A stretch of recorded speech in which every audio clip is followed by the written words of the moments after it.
pagbasa ng salita ng Diyos. Bago po tayo din gagawa ng kumitan at pagtatalaga sa kanyang libingan sa umagang ito. Ang Genesis Kapitulo 2, talatang 7 ay nagsasabi, "And the Lord God formed man on the dust of the ground, and the breath of his nostrils, the breath of life, and man became a living soul."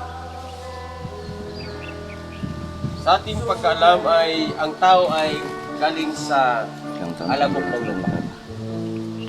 From nothing, subalit ang Panginoon ay nagbigay ng buhay sa isang tao, kanyang binigyan ng hangin ang ilong ng ating unang mga magulang na si Adan. At naging buhay na kaluluwa.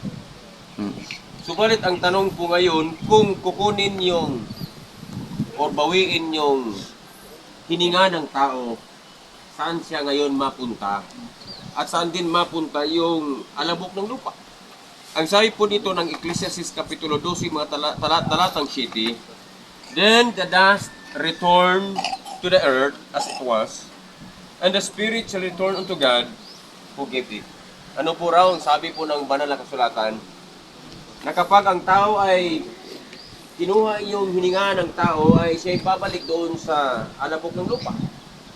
At ang kanyang hininga ay babalik sa may lalang na walang ibang ating pong Panginoon. Kaya nga, nandito po tayo ngayon, ating pong nasaksihan na ang katawan ni Manihuboy ay babalik doon sa lupa. Subalit ang tanong, meron pa ba siyang pag-asa na siya ay bubuhayin?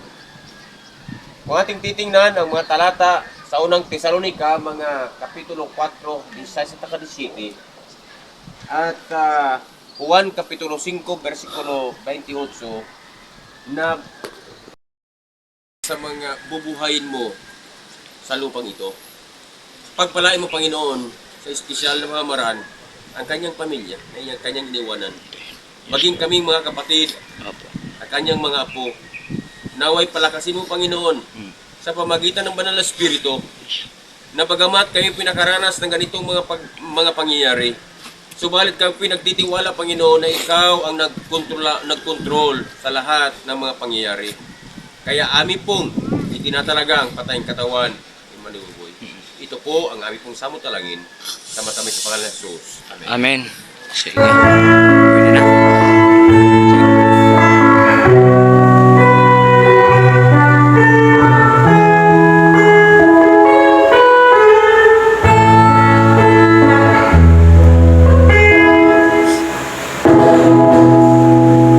Sa